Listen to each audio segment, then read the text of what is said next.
كم تمنيت أنني أذنبت في حقك. في كل ليلة تمر علي أتساءل ما هو الخطأ الذي اقترفته كي أحصل على هذا الوداع البارد. وداع باهت دون تلويح يدل على رحيلك، ولا حضن أخير يجعلني أتماسك بعد فقدانك. وداع جعلني أتساءل هل أنا سيء إلى هذا الحد؟ هل كان وجودي ناقص كي أحظى بنهاية كهذه؟ هل هناك شيء لم أقدمه لك؟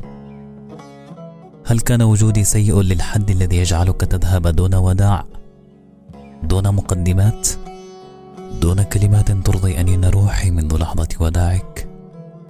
أطمئنك، جعلتني أرى نفسي بشكل لا يحسد عليه. أدخلت في صدري سنين من العذاب الذي سيرافقني حتى مشيبي. كيف لضميرك أن ينام وهناك من يئن مثقل بحزن كان سببه أنت؟ أشكوك لمن هو أقوى مني ومنك، وللرحمن المشتكى، والله خير المنصفين.